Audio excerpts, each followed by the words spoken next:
Here's how to use the free only up tracker I just made for your games in Fortnite. Go ahead and head over to Patreon. You'll find it inside of my description, inside of my Discord server. Go ahead and download these free folders, these free files, and from there we're going to go ahead and open up our vault.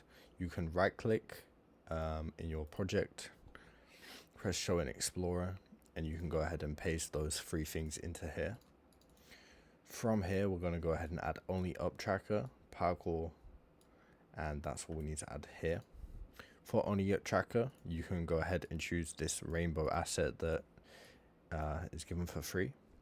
We're going to need to have a start marker and an end marker. These are creative props. Go ahead and click on to your content browser, right click, blueprint class, building prop, just call this one blueprint underscore. You can call it marker, or it doesn't matter what you call it. We'll just call this one MO for this video.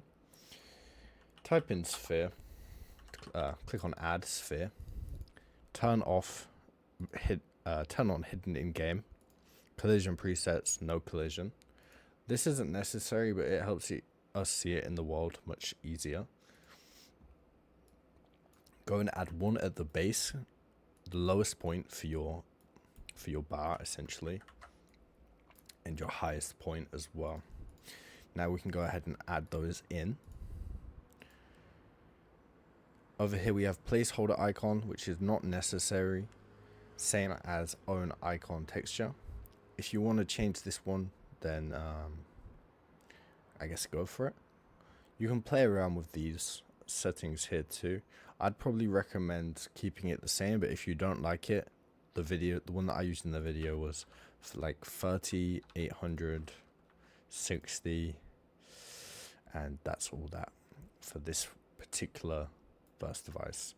So let's go ahead and open Parkour Timer Manager. Inside of here we can change some settings.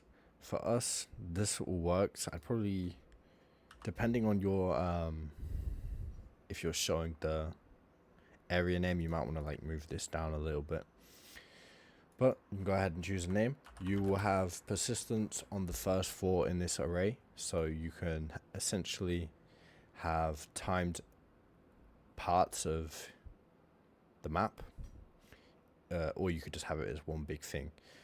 So you're going to need to add a start trigger and a end trigger.